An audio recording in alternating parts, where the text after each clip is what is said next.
दोन बैल अशी होऊन गेली।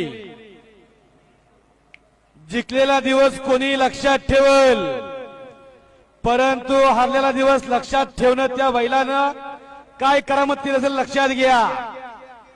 महाराष्ट्राला वेळ लावलं होतं, एक एक काळ गाजला होता। लक्षानं पहिली शर्यत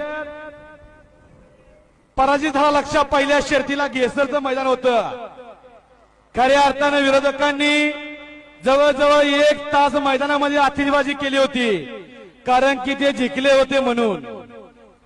आणि आता अलीकडे परवाचं वौल्याचं मैदान झालं, त्यामध्ये मथुरनं पहिला पराजय केला। जवळजवळ 2 तास या ठिकाणी विरोधकांनी आपला विजय साजरा केला होता।